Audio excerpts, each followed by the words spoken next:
Donc en deux mots, Emmanuel Langre est professeur à l'École Polytechnique. Il est directeur des départements de mécanique, il a été pendant longtemps. Et c'est un des grands noms de l'interaction fluide-secteur vive plus particulièrement. Et après, il s'est intéressé longtemps aux échangeurs de chaleur ou aux câbles immergés, et donc les effets d'écoulement, depuis là au moins une dizaine d'années. Quand il me expliquera, il regarde les systèmes naturels, en particulier ce qui concerne les effets de vent sur les plantes. Et il est auteur évidemment de plusieurs articles, de nombreux, mais surtout d'ouvrages de conseil, c'est l'interaction fluide-secteur, des ouvrages didactiques, en particulier solides et fluides, mais d'autres qui sont un peu plus avancés en termes de recherche, et qui présentent et qui mettent de l'ordre dans tout ce qui concerne ces problèmes couplés d'interaction fluide-secteur, et c'était un des premiers à avoir mis de l'ordre avec des nombres adimensionnels et d'analyse sans dimension. Donc là, il va nous parler plus particulièrement de ses derniers travaux sur les milieux naturels, en particulier, là, c'est la réduction des efforts en interaction fluide-secteur, et plus particulièrement sur le problème de chaîne et le réseau. Bon, tu connais la règle du jeu, donc à toi la parole. Merci beaucoup. Merci beaucoup. Bravo de vous être levé tôt comme ça. Bon, j'ai mis un micro parce que j'ai pas beaucoup de voix. Donc je vais essayer de vous donner une espèce de résumé destiné à un public, disons, de l'ensemble du congrès, de questions qui ont été sur lesquelles on a travaillé au laboratoire. Donc c'est le travail en fait de plusieurs thèses que je citerai à la fin, et avec d'autres collègues aussi. Et c'est effectivement lié à ces questions de plantes, de biomécanique végétale, mais je ne parlerai pas beaucoup de plantes aujourd'hui, je vais parler plutôt de la partie mécanique, mais en disant que ça vient évidemment des plantes, mais en gardant un petit peu quelques liens. Alors, donc là, j'ai résumé ça sous le titre « Le chêne et le roseau », qui était d'ailleurs le titre d'une ANR qu'on avait obtenue sur ces sujets-là, la première. Et bon, j'aime bien cette gravure qui est un peu originale dans le... Il y en a beaucoup de gravures sur le chêne et le roseau, donc la fable de La Fontaine, mais où là on voit vraiment une représentation assez marquante du chêne qui donc n'arrive pas à résister aux efforts parce qu'il est rigide, alors que le roseau il résiste. Alors,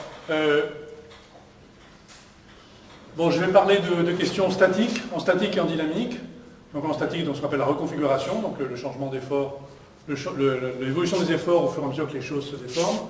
D'une partie qui est plus liée à la rupture, c'est pas l'élasticité, ce qu'on appelle l'auto-élagage dans les plantes, mais enfin ça peut servir à d'autres choses aussi.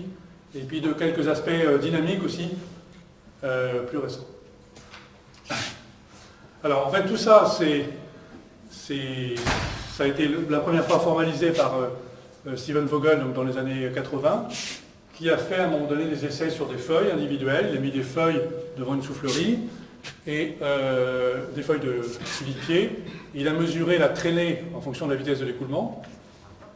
C'était des manips assez simples, pas très précises, mais suffisamment précises pour qu'il se rende compte que, alors qu'il s'attendait à une loi de traînée en U carré, comme tout ce qu'on doit avoir normalement quand on a un nombre de Reynolds élevé, une traînée classique en U carré, il s'est aperçu que tout d'un coup ça changeait, et on avait plutôt une pente en log-log, quand on va traîner la vitesse qui était de l'ordre de 1, 1,5, donc beaucoup plus faible.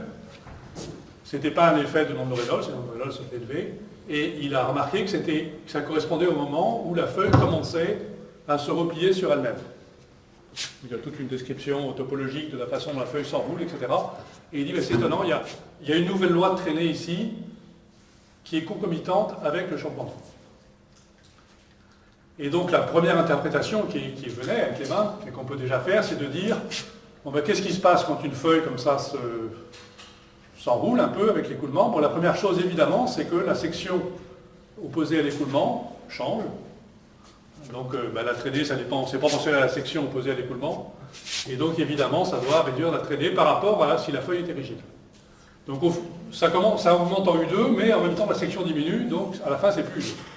Donc ça, c'est la première chose qui est évidente. Et une deuxième chose, c'est ce qu'on appelle le profilage, enfin le streamlining en anglais, c'est de dire, finalement, cet objet-là est beaucoup plus profilé à section égale, si la section était la même, entre un objet qui est plié par l'écoulement, ça fait finalement une forme qui traîne moins que la forme droite, simplement par sa plénière. Donc les deux effets doivent quelque part se cumuler, et ça doit se traduire par le fait que la traînée doit être réduite. Alors, si vous allez voir d'autres systèmes, il y a eu beaucoup de mesures de traînée qui ont été faites en eau, en air, sur beaucoup de systèmes naturels. Hein, c'est un grand classique, quelquefois on le fait pour avoir des coefficients de frottement, pour des calculs d'écoulement. Là, j'en ai résumé quelques-uns qui sont très très différents. Donc ça, c'est une simple jonquille. Vous mettez une jonquille dans une soufflerie. Bon, évidemment, elle se tord, elle se tourne, etc. Et vous avez une voie de traînée qui est assez propre, en 1 puissance 4, en puissance 1.4. Vous prenez un buisson comme ça, qui est tout sauf une plaque ou un truc simple. Vous avez quelque chose qui est très régulier aussi en 1.5. Vous prenez un arbre entier, c'est un peuplier, sur lequel les gens ont mis des jauges à la base et ont mesuré pendant des mois et des mois, en corrélant avec le niveau de vent. Et vous avez une jolie pente en 1.3. Et ça, c'est une plante aquatique, donc ça, c'est en eau. Donc, ce qui semble, c'est quand même que ce soit quelque chose d'assez général, qui ne soit pas lié à des géométries particulières, et qui ne soit pas lié au fait que ce soit de l'eau ou de l'air, qu'on trouve un peu partout. Et donc ça, ce sont des essais qu'on avait fait assez récemment au CSTB à Nantes. On avait mis un arbre entier dans une soufflerie, bon, pour d'autres choses, hein, des aspects dynamiques de feuillage, et sur un arbre entier comme ça, vous avez une traînée qui, tout d'un coup, clac, quitte la pente du carré pour aller vers une pente de 1.5 aussi à peu près. Voilà, donc si vous... Là, je reprends des essais assez anciens de Gosselin, dans les années 2010. Il avait fait des essais sur des plaques, des cylindres, donc des systèmes très simples. Alors, on sort des plantes, on revient sur les choses élémentaires, pour voir si on arrive à peu près à comprendre ça. Et sur des essais comme ça, vous avez déjà des choses qui sautent aux yeux. La première, donc, entre un rectangle rigide qui augmente en U carré, un rectangle un peu flexible, ça augmente, et puis après, tout d'un coup, vous avez une pente qui semble être plutôt 1, ici, là, on n'est plus en log-log. Hein, voilà, et puis quelque chose de très flexible qui va là. Donc au début, les trois plaques ont la même traînée, mais très vite, la plaque très flexible, évidemment, n'a presque plus de traînée. Et puis on a des effets qui ne sont pas intuitifs du tout, qui sont des effets de taille inversée. Si vous prenez deux plaques du même matériau, donc tenues au milieu, comme vous avez ici, une petite et une grande, donc à basse vitesse, évidemment, la traînée sur la grande est plus importante, parce que la section est plus importante. Mais à partir d'une certaine vitesse, bon, la petite se fléchit assez peu, mais la grande, bon, à cause simplement du moment, va se fléchir beaucoup comme ça, et donc finalement sa traînée va devenir plus faible que celle-là. Vous avez un objet qui est plus grand, qui finit par avoir une traînée plus faible que l'objet petit. Bon, donc ça, vous pouvez faire des tas d'essais comme ça, et maintenant la question c'est d'arriver à comparer toutes ces choses-là en changeant la taille, le module d'élasticité, l'épaisseur de la plaque, etc. Donc au lieu de travailler traînée fonction de la vitesse, et donc de regarder de combien vous perdez en pente, on va travailler avec des nombres sans dimension qui sont maintenant pas mal utilisés. L'un qui est le nombre de configurations. Alors il y a plusieurs façons de le définir, mais la façon simple c'est de dire quel est le déficit de traînée. C'est-à-dire quelle est la traînée que j'ai ici sur deux systèmes par rapport au système s'il était rigide. Donc c'est à basse vitesse, ça va être de l'ordre de 1, parce que vous ne perdez pas grand-chose, mais à plus grande vitesse, si le système est flexible, vous pouvez vous attendre à perdre de la traînée.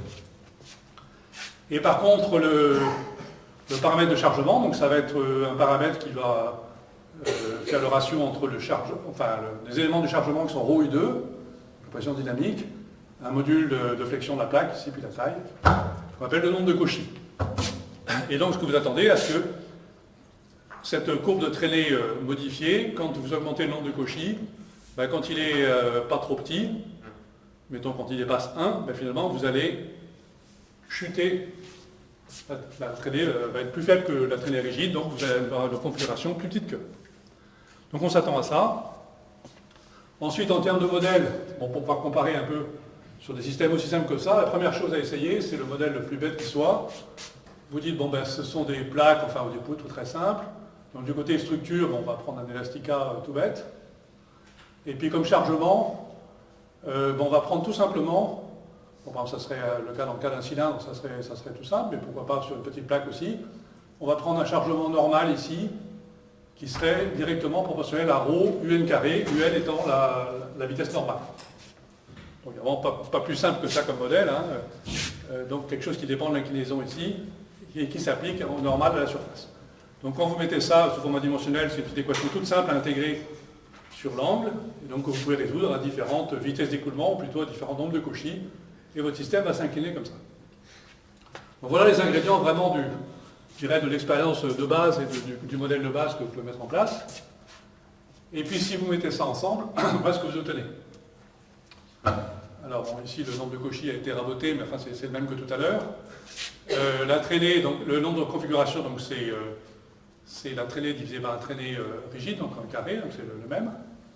Alors si vous mettez différentes plaques, différents cylindres, donc différents diamètres, différents matériaux, etc., sur la même courbe, et aussi des essais qui avaient été faits par Albon Shelley sur une petite fibre flexible dans un film de savon, qui est une façon de faire un écoulement 2D.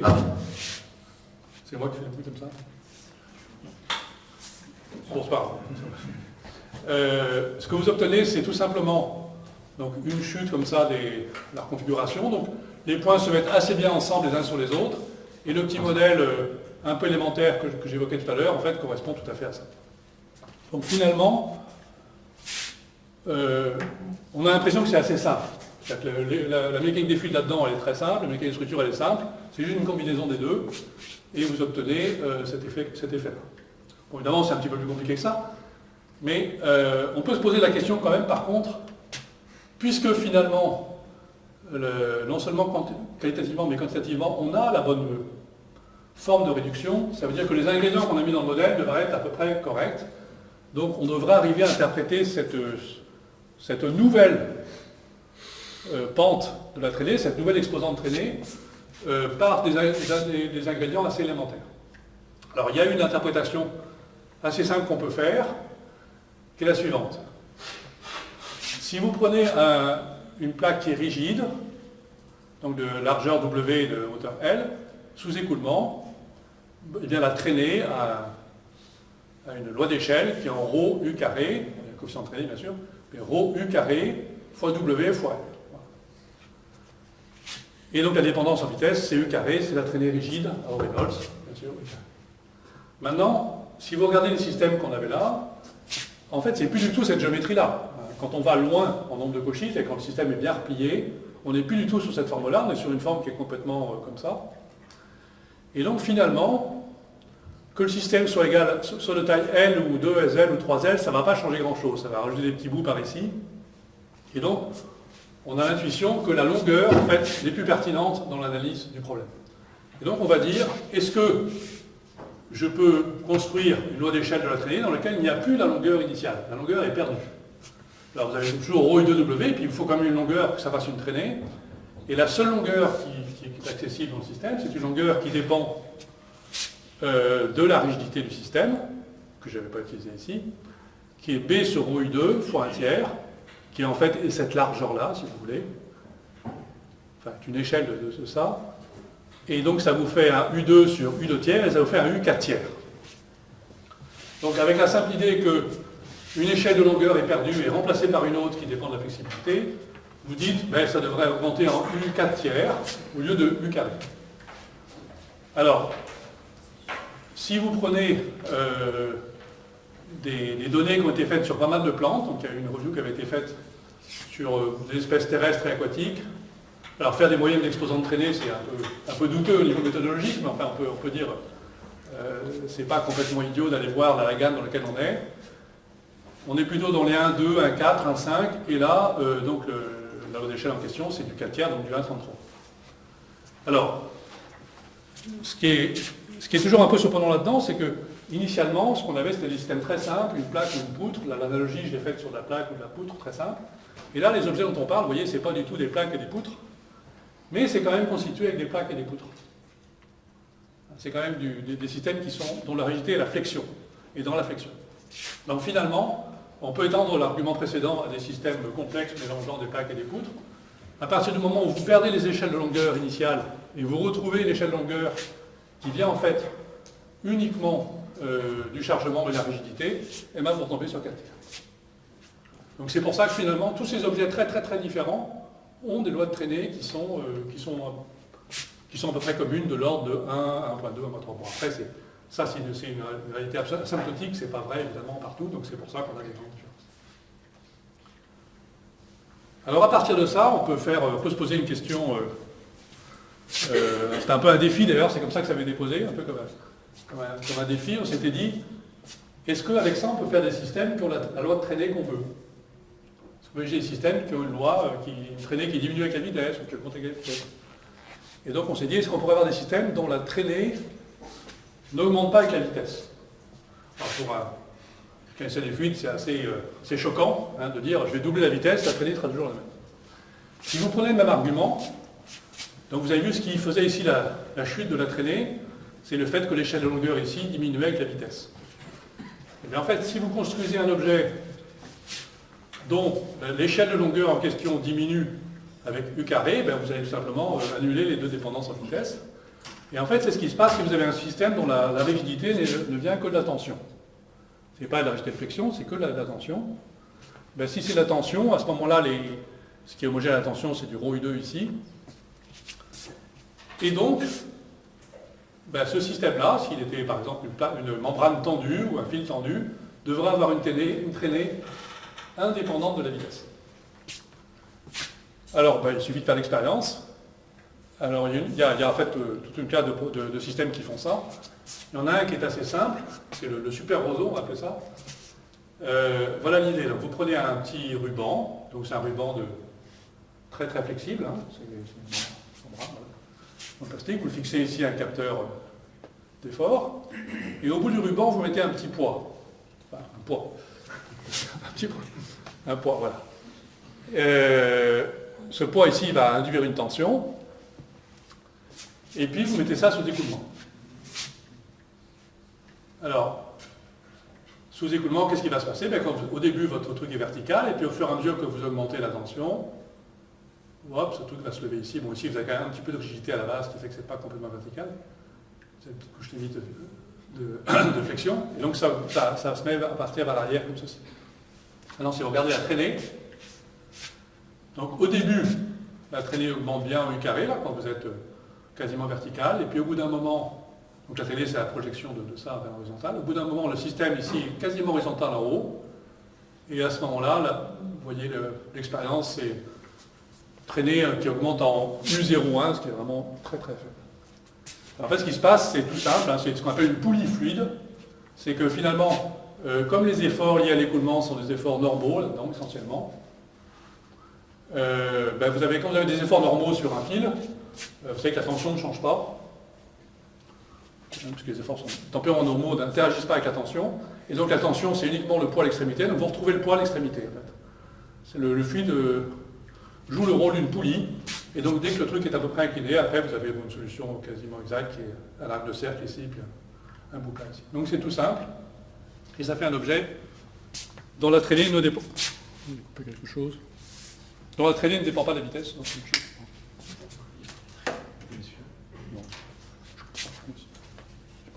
j'ai pas beaucoup de voix. Il va se connecter là. C'est bon. Voilà, 1, 2.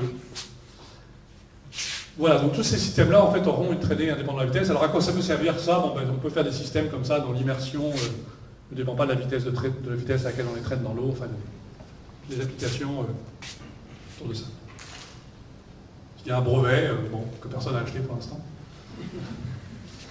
Alors quelques autres systèmes un peu de la même veine. Donc ça, c'est des systèmes. Alors, comme tout à l'heure, on a eu un recadrage, on a perdu la référence ici, c'est un problème de définition, donc c'est Varsu et al., donc l'équipe de Lyon. Donc si vous faites la même manip sur une série en fait, de plaques, vous avez aussi ce changement de pente, ça marche aussi, avec des choses de l'ordre de 1.4. Alors il se trouve que des gens, de façon tout à fait indépendante, avaient travaillé sur les cages de pisciculture. Bon, c'est les Norvégiens qui travaillent beaucoup sur ces objets-là, vous savez, ces grandes cages dans lesquelles on élève des poissons, qui sont des objets de grande taille, et qui sont très flexibles, sous écoulement, donc qui peuvent avoir des déformations assez importantes.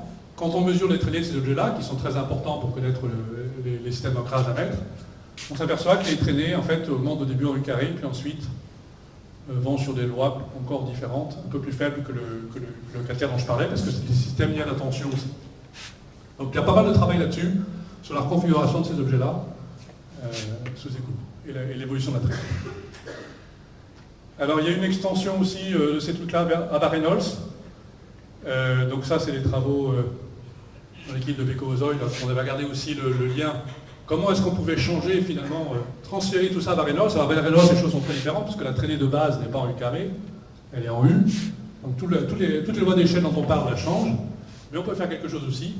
Et il y a un travail qui se relie à ça aussi, qui est quand vous faites une sédimentation de fibres élastiques dans un fluide. Donc vous avez une idée de la traînée, parce que rien qu'en regardant la vitesse, finalement, vous connaissez la traînée sur l'objet, si vous connaissez le poids. Et vous apercevez que si la fibre est un peu rigide, bon, ça tombe à une certaine vitesse, et si elle est plus rigide, ça tombe plus vite. Donc à partir de ça, vous pouvez construire une loi de traînée pour cet objet-là, et regarder si ça correspond, même si c'est que ça. Je ne vais pas développer ça du tout, mais ça fonctionne assez bien. Avec quand même la grande différence, c'est qu'ici, si l'objet était complètement reconfiguré, c'est que si c'était juste un objet complètement plié, eh bien, en fait, vous auriez encore pas mal de traînées, ce qui serait tout simplement la traînée de friction le long de l'objet. Ce qui est à grand Reynolds, c'est beaucoup plus faible et qui joue très peu. Alors un truc qui apparemment n'a rien à voir, mais qui en fait a à voir, c'est la question de l'interaction entre la neige et les systèmes flexibles. Donc des Canadiens s'étaient posé pas mal de questions sur comment est-ce que les arbres dans les régions nordiques supportaient des très gros poids de neige. En fait, c'est souvent des espèces qui sont capables de fléchir beaucoup leurs branches, parce que les masses de neige sont absolument considérables, de façon à ce que la neige s'écoule. Donc il y a des données, il y a des gens qui ont mis des sapins comme ça sur des tours avec des cellules d'effort en haut, et puis pendant tout l'hiver, ils ont mesuré, en fonction de la hauteur de neige, le poids de neige sur le sapin. Il fallait oser quand même. Et donc avec Frédéric Gosselin, on a essayé de faire des essais. Alors lui il est à Montréal, donc c'est plus facile qu'en France. Donc vous avez une plaque rigide ici, puis vous avez la même plaque ici flexible un jour de grosse chute de neige. Voilà, donc ça augmente, ici ça. Et puis en fait, ça ne ressemble pas du tout à notre problème de chargement par l'écoulement, puisque finalement, si vous regardez bien, c'est pas du tout une pression normale, évidemment, et c'est même, avec une neige qui est assez collante, ça finit même par envelopper la plaque. Enfin, on peut utiliser les méthodes de l'un vers l'autre, on arrive à faire quelque chose de pas trop bête. Donc avec soit une neige idéale, vous pouvez imaginer un peu le genre de construction qu'on peut faire sur un objet flexible avec une pile idéalisée granulaire au-dessus, ou avec une modélisation de granulaire avec cohésion, on arrive à faire des choses pas complètement idiotes. Mais ça, c'est pas la même chose que sous l'écoulement, les scalings ne sont pas du tout les mêmes, évidemment, puisque les efforts ne sont même pas la même chose. Mais on a aussi une réduction d'efforts portés en fonction de la flexibilité. Voilà, donc ça c'était du chêne et du roseau pur et brut. Alors, on peut aller un peu à l'autre extrême, on peut faire des choses avec des élasticités non linéaires, mais on peut aller à l'autre extrême, on peut dire, qu'est-ce qui se passe si c'est non pas élastique mais fragile? Alors ça vient des plantes aussi, puisqu'en fait, il y a deux stratégies dans les plantes pour résister à des efforts extrêmes. Il y a celle dont on vient de parler, qui est tout à fait réversible, évidemment. Vous avez un grand coup de vent, ça fléchit, puis après ça revient. Et il y en a une autre qui est un petit peu plus coûteuse, mais qui est réversible aussi, qu'on appelle l'auto-élagage, dans lequel les plantes perdent des morceaux. Alors ça peut être réversible, c'est-à-dire que ça peut repousser, ou pas repousser, mais c'est pas grave, ça va pas tuer la plante. Donc schématiquement, ici, j'ai mis sur un arbre idéalisé ce qu'on appellerait de l'auto-élagage, dans lequel un arbre perd des petits morceaux. Et puis, par contre, ce qu'on ne veut pas, c'est que ça casse à la base, parce que là, vous perdez tout. Donc la question, c'est quelles sont les conditions sur un objet mécanique comme celui-ci, qui serait rigide, fragile, pour que vous cassiez des petits bouts et non pas le tronc. Donc c'est un petit problème de mécanique, finalement, c'est simple, hein, vous mettez un écoulement là-dessus, vous dites où est-ce que ça va casser, en fonction de la géométrie. Alors, il y a un grand débat dans le monde des arbres sur comment sont les efforts dans un arbre, sous écoulement. Donc vous prenez un arbre sans feuilles, pour faire simple, vous avez donc tout simplement de la traînée sur chacun des petits cylindres que forme l'arbre ici. Et si vous regardez le long d'un chemin qui part d'une branche jusque vers le tronc, si vous regardez le niveau d'effort, alors ça va être la contrainte max en pot, hein, donc vous avez essentiellement la flexion, hein, et donc vous traduisez ça par une contrainte max en pot, parce que ça dépend d'abord du diamètre vous êtes dans la branche. Ce que vous obtenez, c'est que, bon, évidemment, en haut, c'est 0. En bas, ben, c'est la flexion du tronc. Et entre les deux, en fait, vous voyez souvent un axe. Donc ça, c'est des calculs qui avaient été faits sur un arbre complètement digitalisé. Vous avez un axe quelque part, et ça avait déjà été mesuré par d'autres gens. Alors, pour essayer d'imaginer comment peut se passer cette rupture fragile par petits bouts, on va passer d'un arbre réel à un arbre modèle, c'est-à-dire un objet dans lequel les lois de branchement sont simples. Donc ça, c'est une approche qui est assez classique. La vraie question qu'on va voir, évidemment, c'est comment est-ce que les diamètres évoluent le long ici de là. Parce que les diamètres jouent dans le chargement qui va dépendre du diamètre, évidemment, puisque la traînée sur un petit cylindre, ça dépend du diamètre, mais ça va jouer aussi dans les relations moment-effort en pot, évidemment. Donc ce qu'on sait dans un arbre, c'est que on connaît assez bien les lois d'évolution des diamètres au fur et à mesure qu'on s'éloigne, on va dire, de la base, ce qu'on appelle les lois d'anométrie. Et en fait, on peut faire, ça c'est pas trop difficile à montrer, une analogie entre ce problème-là et celui d'un cône. Alors, ça c'est un petit examen que vous pouvez donner en cours, c'est assez rigolo. Vous prenez un cône avec une loi d de z qui serait en z puissance bêta, en partant du haut, et vous y dites, ben voilà, j'ai vraiment agrandi le cône, ça serait un cône beaucoup plus fin que ça évidemment, et vous dites, ben je suppose qu'à une latitude z, il y a une traînée qui s'exerce qui est en ρ U2 fois le diamètre. Donc vous intégrez ça, vous avez le moment tout du long, et vous avez donc la contrainte en pot. Et selon que bêta est plus petit ou plus grand que 1, un cône comme ceci, l'effort en pot est maximum à la base, enfin il augmente au fur et à mesure que vous descendez. Si le cône est à bêta plus grand que 1, donc un cône pointu on va dire, le maximum est à la pointe. Enfin, évidemment ça diverge disons près de la pointe. Et le cône droit, l'effort est constant tout le long du cône. Et donc ce qu'on peut imaginer, c'est que si vous avez un arbre qui est équivalent à un cône comme ça, et bien quand vous allez augmenter la vitesse de l'écoulement, le maximum va être atteint le premier à la base. Donc la rupture fragile aura lieu à la base, donc vous perdez l'arbre. Et si par contre c'est un arbre dont le bêta est comme ça, eh bien vous allez commencer par casser les petits bouts. On peut améliorer un peu ce modèle-là en faisant des cônes avec des troncatures, bien sûr. Et donc pour résumer, je ne rentre pas trop dans le détail des améliorations qu'on peut faire, mais on peut aller un peu plus loin que ça. Mais essentiellement, donc, si le bêta est plus petit que 1, vous allez casser à la base. Si le bêta est plus grand que 1, vous allez perdre des morceaux. Alors pas des tout petits morceaux, en fait, vous perdez des morceaux intermédiaires. Et dans les arbres courants, ceux que nous on appelle des arbres dans les zones tempérées, on va dire des bêtas, c'est de l'ordre de 1,2, 1,5, dans ces eaux-là. Et donc, il semble que, évidemment, ce qui se passe en forêt sur des arbres en hiver, sans feuilles, où les branches sont un peu plus fragiles, vous cassez des branches, vous perdez des morceaux.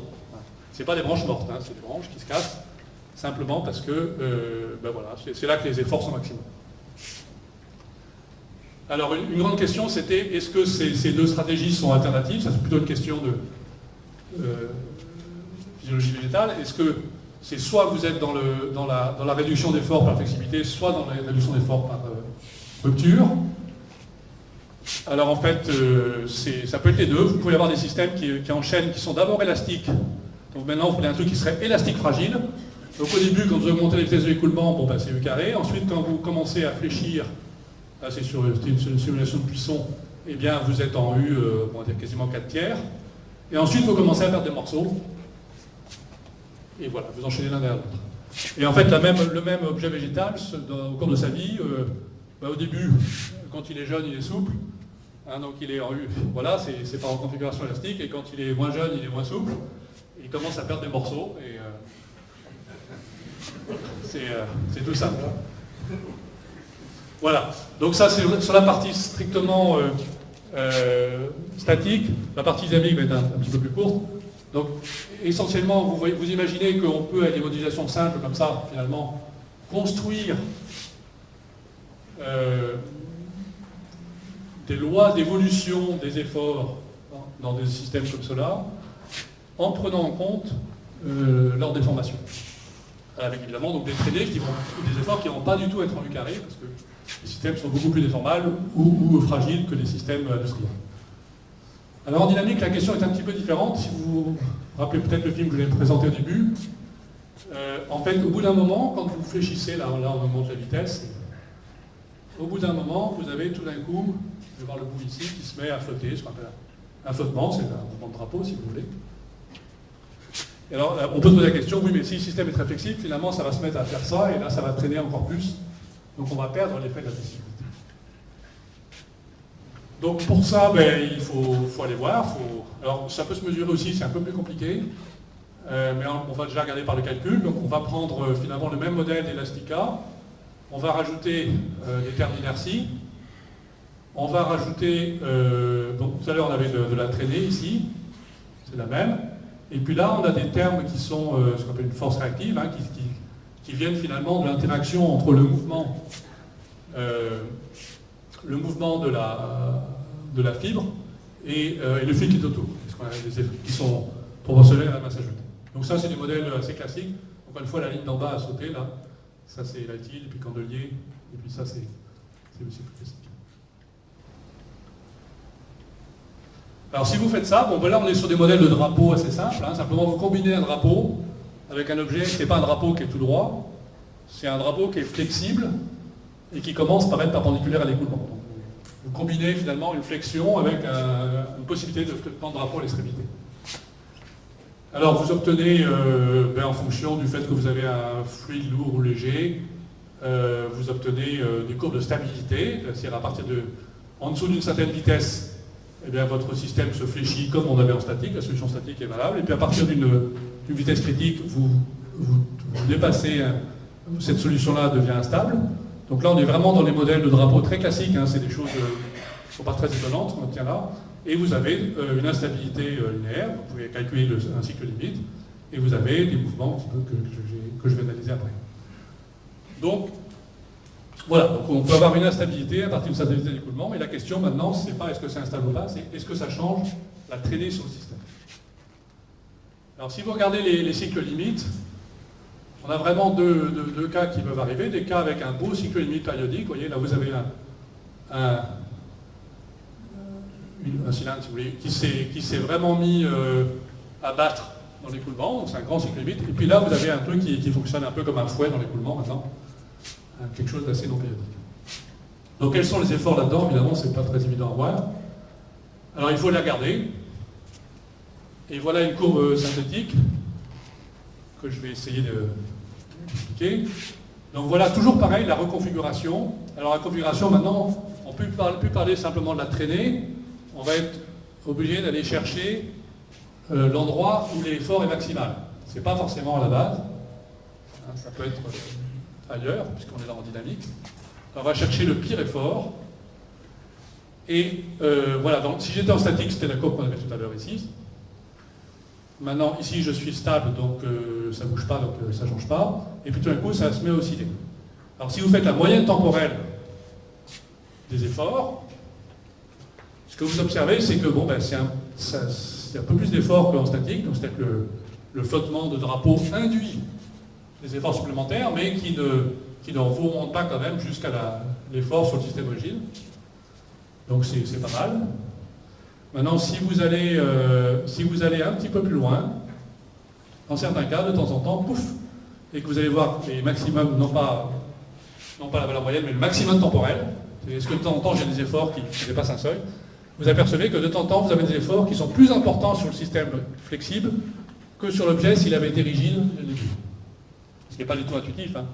Le cylindre rigide comme ça a moins d'efforts que l'objet qui est complètement flexible. C'est simplement des effets de coup de fouet qui font que cet objet-là va... Donc si vous avez un critère de rupture quelque part, eh ben, ça va casser dans le système flexible à ces moments-là. Donc en général, ce qu'on peut voir si on fait une analyse de paramètres, c'est qu'il y a très peu de cas dans lesquels le flottement vous remonte au-dessus des efforts sur le système rigide, mais ça arrive. Ce sont des événements rares de coups de fouet, et c'est ça aussi qui crée l'érosion dans les drapeaux, enfin ce genre de choses, vous cassez des morceaux. Et c'est pas à la base que ça casse, c'est dans les parties finales. Donc ça semble quand même assez robuste, même quand il y a de la dynamique là-dessus. Un autre cas sur lequel on peut faire des choses en dynamique. En fait, la question, vous voyez qu'il n'y a pas derrière, c'est est-ce que ces notions de réduction de traînée par flexibilité, est-ce qu'elles sont robustes à la dynamique?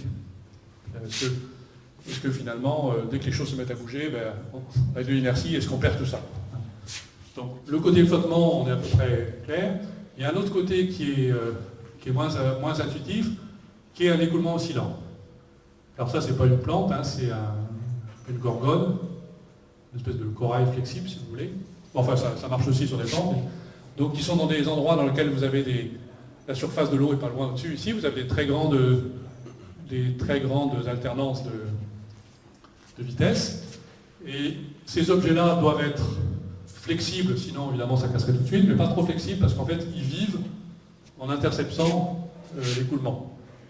Hein, ce sont des systèmes poreux qui prennent des nutriments, disons, dans l'écoulement qui passent au travers. Il y a un compromis à trouver, pas trop flexible. Si c'est trop flexible, il ne se passe plus rien, mais pas trop rigide non plus, sinon vous cassez tout. Donc Tristan Leclerc, dans sa thèse, a regardé cette question-là. Alors là, vous pouvez reprendre le même modèle que tout à l'heure, sauf que finalement, ce qui change, c'est que maintenant, c'est l'écoulement qui bouge. L'écoulement oscille, et vous allez regarder simplement les choses. Vous allez les mettre dans des cas où vous n'avez pas de flottement à l'extrémité, pour faire simple. Et vous avez des nombres dimensionnels qui sont assez intuitifs, où ça va dépendre évidemment de l'amplitude à laquelle l'écoulement oscille. Ça va dépendre...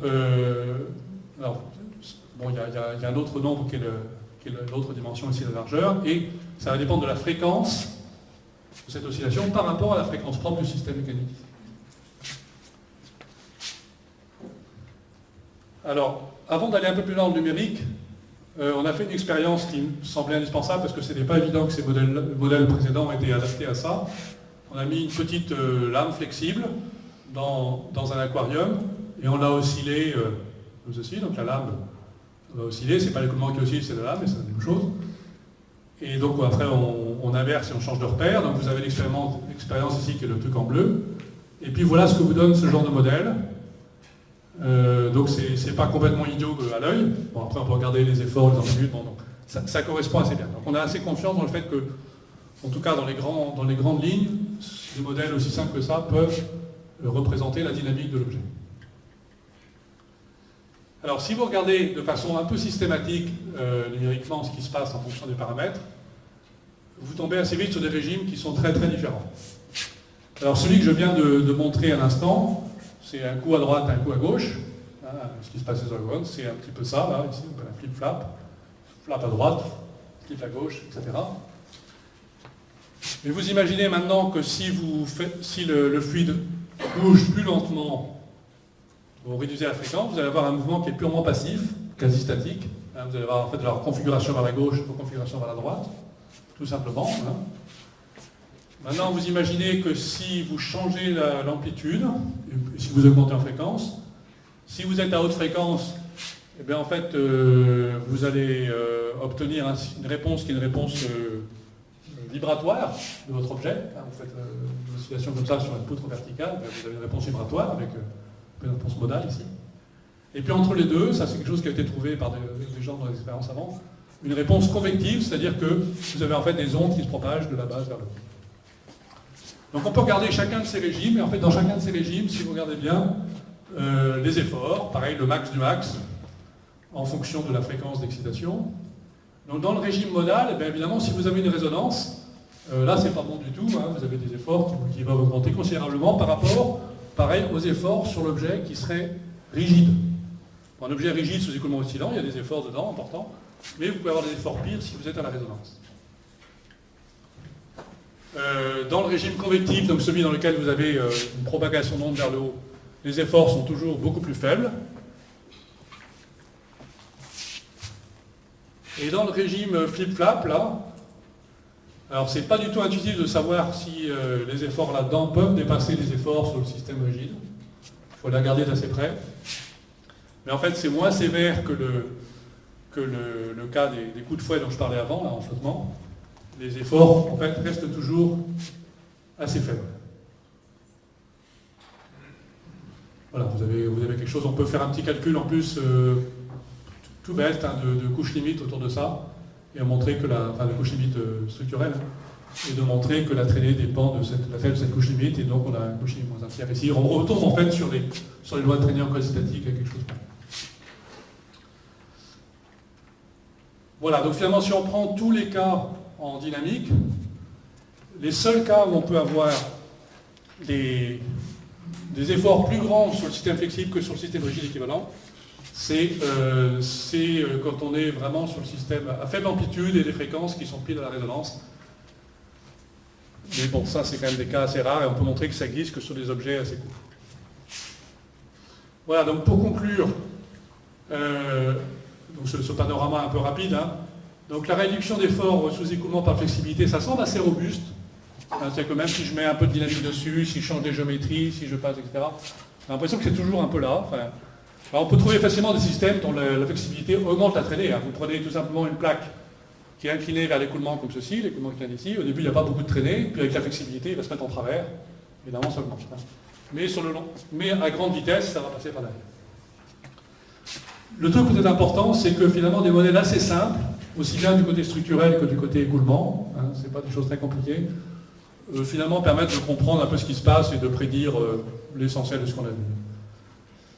Alors, ça c'est un message plus général, c'est que finalement, ce qu'on appelle la bio-inspiration, hein, pour être à la mode, c'est que finalement, dans le végétal, il y a des stratégies de réduction d'efforts qui sont certainement très très robustes, parce que le végétal n'a que ça pour réduire les efforts, hein, il n'a que la flexibilité, il ne peut pas s'en aller. Hein, l'animal il va se cacher, mais lui il ne peut pas se cacher, quoi. Il est là. Donc il y a sûrement des mécanismes qui sont intéressants à aller voir, enfin des stratégies même. Et donc il faut les regarder de près, il y a d'autres choses que ce que j'évoquais là à l'instant. Donc j'en profite pour citer 2 conférences sur les problèmes de structure qui auront lieu, ça a déjà été dit par d'autres collègues je crois, à Paris et à Paris, enfin bref, les deux régions parisiennes, donc l'été prochain, donc ça plutôt orienté flotteur et ça plus général Fluid Operations. Et puis, donc je cite des généreux sponsors ici, et puis les gens qui ont travaillé là-dessus, et pas mal d'autres. Hein. Le travail que j'ai présenté, c'est beaucoup la thèse de Frédéric Gosselin, qui maintenant est à Montréal, et de Tristan Leclerc, le canaliste, Thomas Barrois, là pour le Superposo. Et puis donc Bruno Boulia d'INRA, qui est celui avec lequel on travaille depuis longtemps, et Nigel Peak, qui a intervenu également. Voilà, je vous remercie. Merci.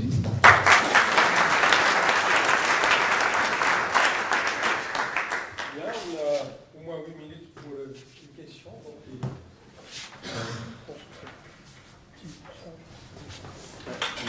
Vas-y, moi je peux répondre comme ça. Ouais, c'est bon. Ouais.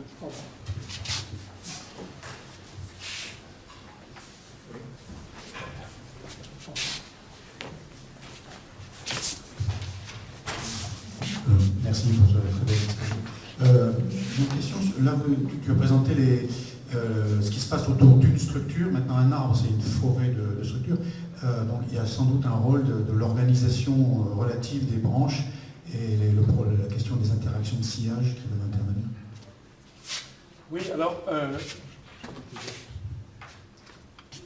alors il y a deux questions différentes. Tu as tout à fait raison. Par exemple, l'écoulement dans l'arbre, c'est pas la vitesse extérieure, c'est la porosité qui fait que ce que ressent l'arbre à l'intérieur est différent. Donc du point de vue de la réponse par exemple, d'un feuillage ou de la dynamique de la branche à l'intérieur liée à l'écoulement, c'est vrai qu'il faudrait regarder s'il y a une influence réelle de la structure dense, enfin plus ou moins dense, etc. Maintenant, du point de vue des efforts eux-mêmes, si je prends le cas élastique, ce qui est très étonnant, c'est que quand tu fais des mesures de traînée sur un arbre complet, tu as une loi qui est en U puissance 1.3, 1.4. Alors on peut dire mais c'est très bizarre parce qu'il y a différentes flexibilités, différents diamètres, différentes choses comme ça. Mais en fait ce qui se passe c'est qu'en fait il y a plusieurs échelles dans l'arbre, toute une continuité d'échelles, et tout suit la même loi d'échelle. Alors on n'est pas placé au même endroit, hein, mais par exemple le petit rameau flexible il va bien sûr commencer à fléchir beaucoup plus tôt que les autres. Mais en fait, l'important, c'est qu'ils ont tous une loi dans laquelle la rigidité vient de la flexion. Ouais, donc c'est ça qui fait qu'à la fin, on retrouve la même loi. Mais évidemment, du point de vue de la... Enfin, même si le coefficient de traînée d'un petit morceau est différent d'un autre, En fait, ça ne change pas la loi d'échelle, c'est ça qui compte. Mais tu as tout à fait raison. Si vous voulez regarder plus du point de vue de la dynamique de l'objet, il faudrait comme ça.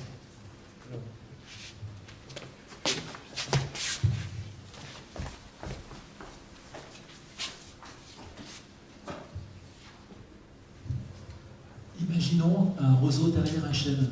C'est un clin d'œil à la présentation qu'on a eue l'après-midi sur la canopée, où on va isoler en fait un flexible. Et la question, je voyais le régime intermédiaire convectible, est-ce qu'éventuellement, à partir d'une certaine excitation du sillage amont, le roseau répond non plus en fait à l'écoulement et à l'excitation tourbillonnaire, du Karman, mais peut-être à la propagation de l'onde un peu impulsive finalement qui suit.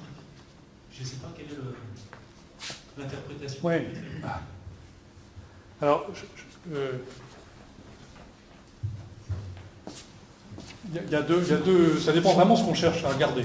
Si on cherche à regarder quels sont encore une fois les efforts, qu'est-ce qui va casser, donc la partie effort max du système, c'est une chose, du point de vue que j'ai pris là. Si on veut regarder la dynamique, si on veut voir de combien ça bouge, ce qui est très important du point de vue de la vie végétale, donc la réponse à la turbulence ambiante, la réponse au sillage des objets, etc. Alors là, c'est complètement différent. Il faut la regarder effectivement. Qu'est-ce qui excite les structures mécaniques qui nous intéressent?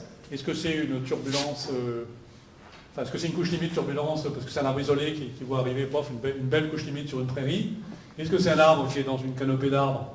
Et à ce moment-là, ce qu'il voit, c'est beaucoup plus c'est complètement différent. Est-ce que c'est un arbre en feuilles, donc qui a plusieurs échelles différentes? Donc là, les choses sont très très très différentes. Je crois qu'il faut assez bien séparer ce qui concerne les réponses dynamiques des sous-structures, qui encore une fois sont importantes pour la photosynthèse, pour l'interaction avec les insectes et tout ça, et ce qui concerne la partie effort permanent ou effort max. Alors on peut imaginer des cas dans lesquels effectivement un sillage derrière va être l'élément qui va vous donner des efforts très supplémentaires. Ça peut arriver, mais je pense que c'est quand même deux visions un petit peu différentes. Oui,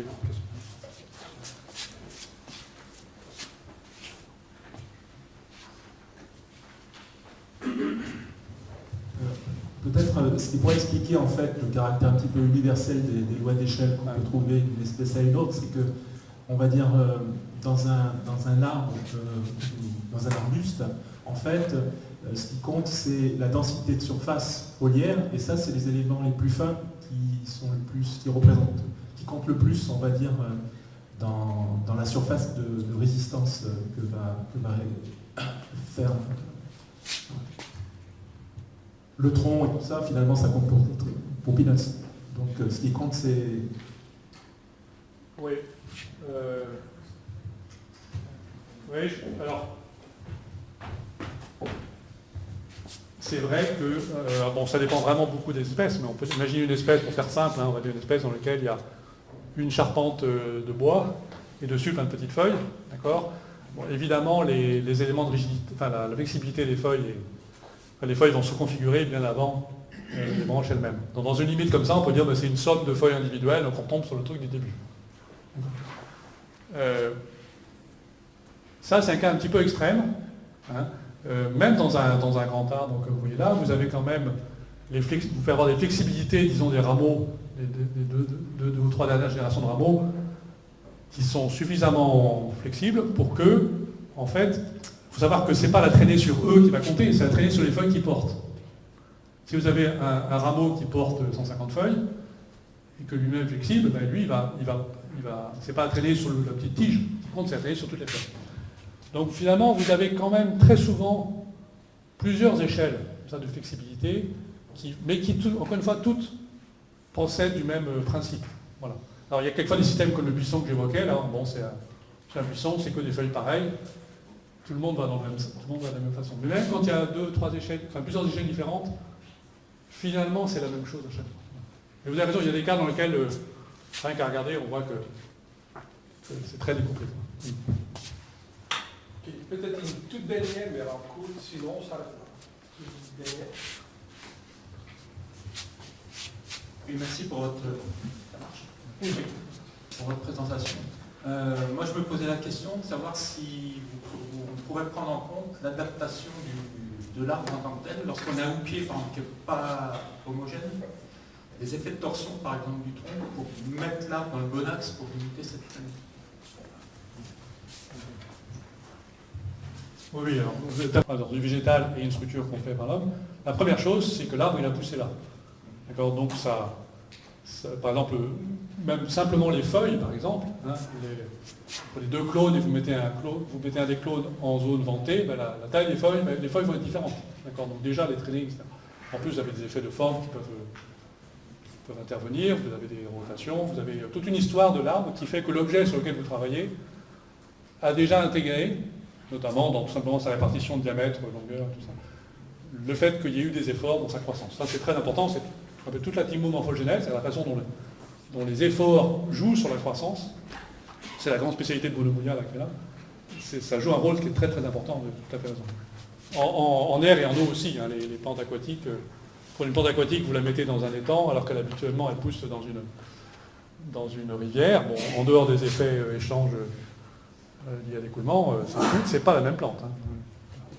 C'est pas la même forme. Ok. Merci beaucoup Imani. Merci. Merci beaucoup pour l'exposé. Je propose